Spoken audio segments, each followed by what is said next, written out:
Alors, mes amis, je ne sais pas si vous aimez être dans la confiance ou si vous préférez la peur. Alors, comme souvent, on voudrait toujours être juste et irréprochable. On doit nécessairement se couper de la réalité parce que nous ne sommes pas toujours justes et irréprochables.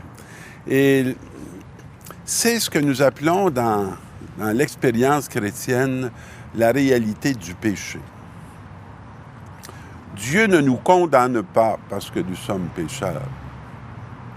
Nous sommes condamnés parce qu'on s'enferme dans notre péché. Et donc, ce n'est pas tout à fait la même chose. Et on a beaucoup de témoignages à travers la Bible, et on en reçoit un aujourd'hui du livre de Samuel. Alors, c'est le grand roi David, vénéré par tout le judaïsme et par les chrétiens qui, à la suite, adhèrent aussi à cette parole, qui a fait une chose très laide. Il voulait avoir la femme de son ami, alors il s'est organisé pour qu'il soit à la première ligne du front, puis pour qu'il se fasse tuer, et il a pris la femme de son ami. On ne peut pas dire que c'est un modèle de comportement. Mais il nous est proposé à notre réflexion dans la première lecture. Et là, c'est Nathan qui va trouver David pour lui parler au nom de Dieu.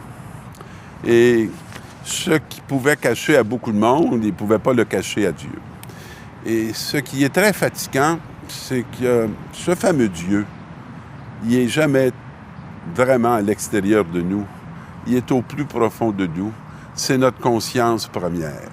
Alors, ce qu'on ne peut pas cacher à Dieu, on ne peut pas se le cacher à nous-mêmes. Et on a dans notre être cette droiture qui est inscrite profondément. Et là, Dieu dit à David, à travers Nathan, dans le fond, je t'ai tout donné. Veux-tu me dire pourquoi que tu as pris quelqu'un que je ne t'avais pas donné? Est-ce que j'aurais manqué envers toi? Alors, tu as frappé par l'épée Urias, le Hittite. Sa femme, tu l'as prise pour femme. Et tu lui as fait périr par l'épée des fils d'Amon. Alors, désormais, l'épée n'arrêtera pas de tomber sur toi. Est-ce que Dieu est un Dieu vengeur? Je ne crois pas que ce soit le message de cette première parole. Ce que cette première parole est peut-être en train de nous dire, ne crois pas que le mal ne transformera pas ton cœur et que si tu entres dans la force de l'épée, ne crois pas que cette même épée ne se tournera pas contre toi-même. Il y a une espèce de logique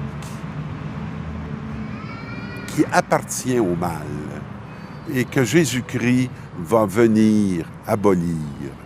Mais elle demeure dans notre nature. Et si on ne reconnaît pas notre péché, on est enfermé dans cette logique qui va colorer toutes nos relations. Alors, David va dire à la fin de ce premier texte, « J'ai péché contre le Seigneur. » Il prend le chemin de l'humilité plutôt que de l'orgueil. Il reconnaît sa faute. Et le Seigneur a pardonné ton péché, tu ne mourras pas.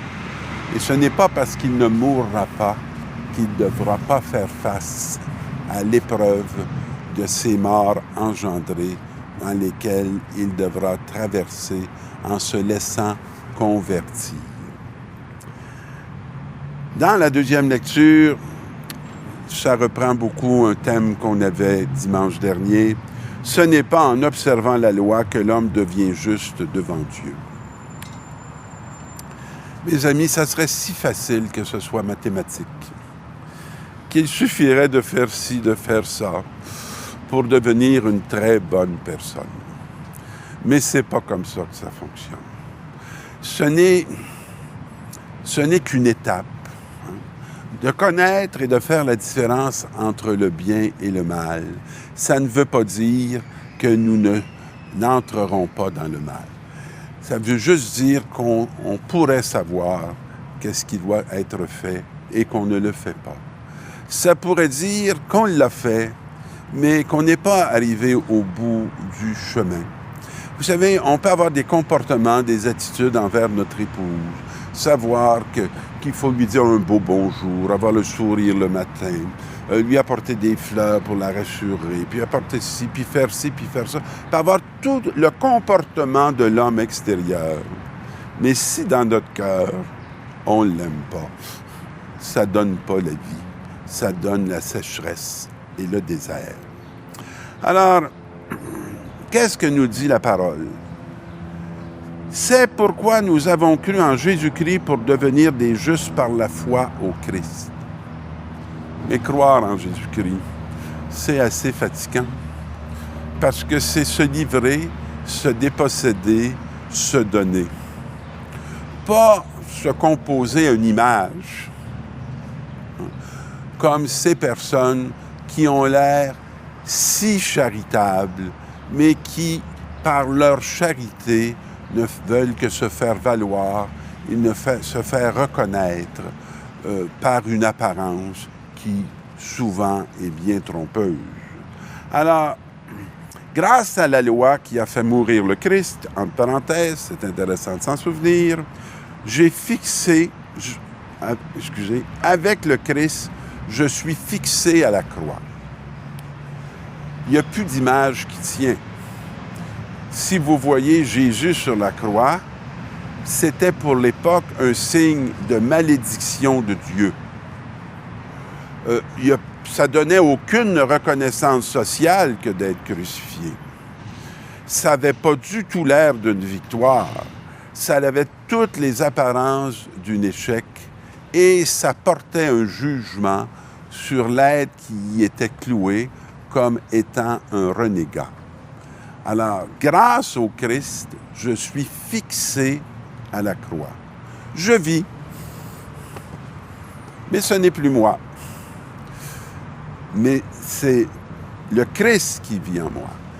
Si j'accepte les croix de mon existence, si j'accepte de me déposséder, de faire le don de ma vie pour que mes frères et sœurs humains puissent apprendre un chemin qui est le chemin de Dieu, qui nous sort de la réalité de la mort pour nous faire entrer dans la réalité de l'esprit. Ce n'est plus moi qui vis, c'est le Christ qui vit en moi. Ma vie aujourd'hui, dans la condition humaine, je la vis dans la foi au Fils de Dieu. Et la foi, ce n'est pas un ensemble de réalités apprises. C'est un ensemble d'attitudes, de comportements et de façons d'être qui est tout à fait éclairé par un esprit qui n'est pas celui d'ici, mais qui est celui qui procède du Père et du Fils. Il n'est pas question pour moi de rejeter la grâce de Dieu. En effet, si c'était par la loi qu'on devient juste, alors le Christ ne serait mort pour rien. Il faudrait sortir de nos tromperies, de nos erreurs, pour avoir vraiment accès à la réalité et à cette réalité de grâce, de gratuité et d'amour, parce que nous sommes faits pour cet amour et non pas pour les images. Et nous avons une très belle parole de l'Évangile qui est la rencontre de cette femme qui va venir voir Jésus et qui, apprenant qu'elle mange chez un pharisien, donc un homme qui a tout le souci du détail de la loi, qui ne rate aucune prescription. Alors, Jésus est dans la maison de cet homme. Et que fait-il?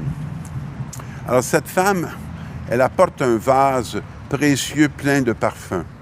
Et tout en pleurs, elle se tient derrière Jésus, à ses pieds, qu'elle mouille de ses larmes. Et avec ses cheveux, et couvre de baisers, il verse du parfum. Je ne sais pas comment vous vous sentiriez si vous étiez en train de manger chez des amis et que soudain surgit une femme méprisée de tous qui arrive et qui se met à vos pieds, vous versant du parfum sur les pieds, ses larmes, qui les essuierait avec les cheveux, probablement que vous seriez un peu mal à l'aise. Mais qu'est-ce qui va arriver? Alors, dans le cœur, le pharisien, dans son cœur, le pharisien se dit, si cet homme était vraiment un bon homme, alors il saurait qui est cette femme. Il ne se laisserait pas toucher par cette femme qui le rend impur, parce que la loi avait cette prescription.